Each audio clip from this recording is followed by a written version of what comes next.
नमस्कार साथियों, स्वागत है आप सबका शिव सर पीसीएस क्लास में। जैसा कि आप सबको मालूम है कि हमारे इस चैनल के माध्यम से विभिन्न परीक्षाओं की तैयारी करवाई जाती है। उसी क्रम में आपको सामान्य अध्ययन डोज के तहत सामान्य अध्ययन के 20 अति महत्वपूर्ण प्रश्नों को करवाया जाएगा, जो कि आपके आगामी परीक्षाओं जैसे PCS, lower PCS, RO BEO इत्यादि की दृष्टि से अति महत्वपूर्ण है। ठीक है, तो चलिए इसके पहले कि हम लोग क्वेश्चन को प्रारंभ करें, चैनल पर जो भी मित्र नए हैं या पहली बार विजिट कर रहे हैं, चैनल को सब्सक्राइब करके बेल आइकन को प्रेस कर लें, जिससे कि आगे आने वाले वीडियो का नोटिफिकेशन समय से मिलता रहे। ठीक है, तो चलिए हम प्रारंभ करते हैं आज की क्लास। पहला प्रश्न है आपका आज का, निम्न में से कौन सा राजकुमार अपने पिता की मृत्यु के लिए उत्तरदायी था? तो आपका सही जवाब है अजातशत्रु। ठीक, अजातशत्रु हर्यक वंश का शासक था।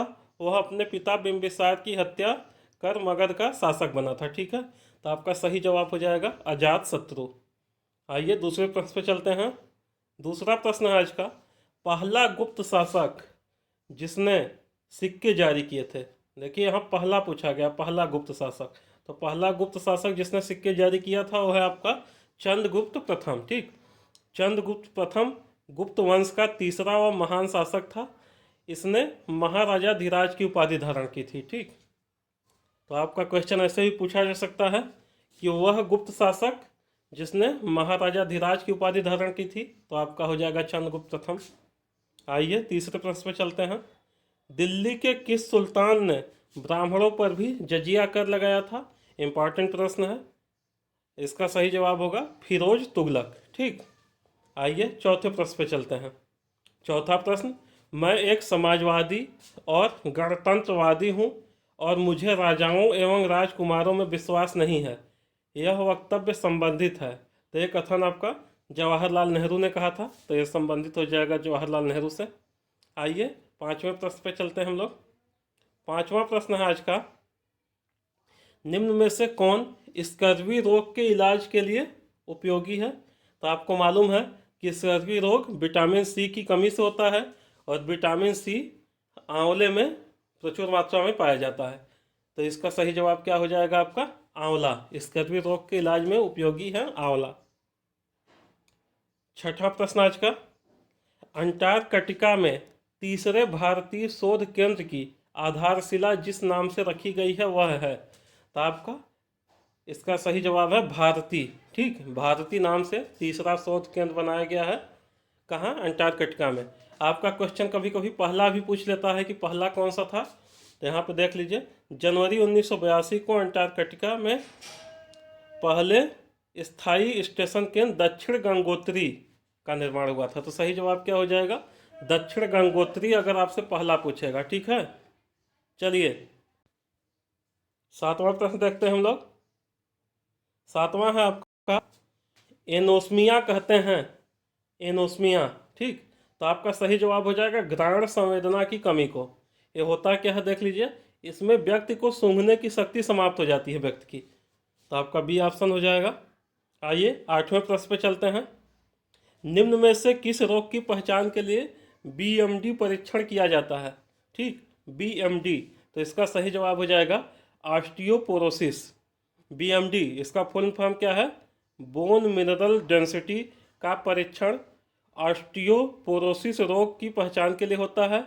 यह हड्डी का एक रोग है। ठीक, आइए नौवें प्रश्न पे चलते हैं हम लोग। निम्न में से कौन माल आयात हेतु विदेशी विनिमय की स्वीकृति देता है? तो इसका सही जवाब हो जाएगा भारतीय रिजर्व बैंक। आइए 10वें प्रश्न पे हम लोग चलते हैं। भारतीय राजमार्ग प्राधिकरण के वित्त का प्रमुख स्रोत क्या है? तो इसका सही जवाब हो जाएगा उपकर। देखिए पढ़िए यहाँ, भारतीय राजमार्ग प्राधिकरण के वित्त का प्रमुख स्रोत उपकर है।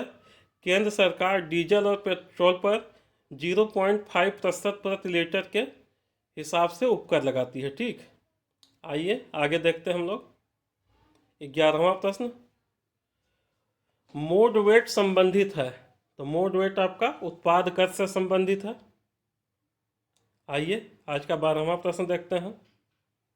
12वां प्रश्न है आपका, निम्नलिखित नगरों में से किसमें मलिन बस्ती की जनसंख्या सर्वाधिक है? तो इसका सही जवाब होगा दिल्ली। 13वां प्रश्न, निम्न में से किसे छोड़कर अन्य सभी देश की प्राकृतिक पूंजी में सम्मिलित किए जाते हैं? तो देखिए, वन, जल व खनिज सभी देश की प्राकृतिक पूंजी में शामिल किए जाते हैं, जबकि आपका सड़क को आर्थिक पूंजी में शामिल किया जाता है। सड़क, संचार, परिवहन, उद्योग, इन सबको। तो सही जवाब क्या हो जाएगा आपका? सड़क। 14वां प्रश्न है आपका, दृष्टि विकलांग हेतु राष्ट्रीय संस्थान निम्न में से किस स्थान पर अवस्थित है? तो इसका सही जवाब आपका देहरादून। ठीक, आइए 15वें प्रश्न पे चलते हैं हम लोग। प्रसिद्ध चरकुला नृत्य संबंधित है, तो इसका सही जवाब हो जाएगा ब्रिजभूमि से। 16वां प्रश्न, ठुमरी गायिका गिरजा देवी का संबंध है, तो गिरजा देवी का संबंध बनारस घराने से है।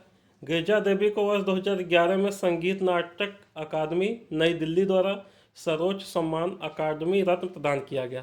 ठीक, तो आपका गिरजा देवी बनारस घराने से संबंधित है। 17वां प्रश्न, अति लोकप्रिय धार्मिक पत्रिका कल्याण कहाँ से प्रकाशित होती है? तो इसका सही जवाब है गोरखपुर से। 18वां प्रश्न, हरित विकास ग्रीन डेवलपमेंट नामक पुस्तक के लेखक कौन है? तो इसका सही जवाब है आपका W.H. एडम्स। यह पुस्तक वर्ष 2008 में प्रकाशित हुई थी। आज का 19वां प्रश्न, निम्न में से सन सिटी कहाँ अवस्थित है? तो आपका सन सिटी अवस्थित है दक्षिण अफ्रीका में। 20वां प्रश्न, निम्न में से कौन महाराष्ट्र में स्थित नहीं है? तो देखिए, बालाघाट, हरिश्चंद्र घाट व सतमाला ये सभी महाराष्ट्र में स्थित है, जबकि मांडव पहाड़ियाँ गुजरात में स्थित है। तो सही जवाब हो जाएगा मांडव, क्योंकि पूछा है कौन सा महाराष्ट्र में नहीं है। ठीक, तो चलिए यहाँ पे हमारा आज का महत्वपूर्ण 20 प्रश्न समाप्त होता है।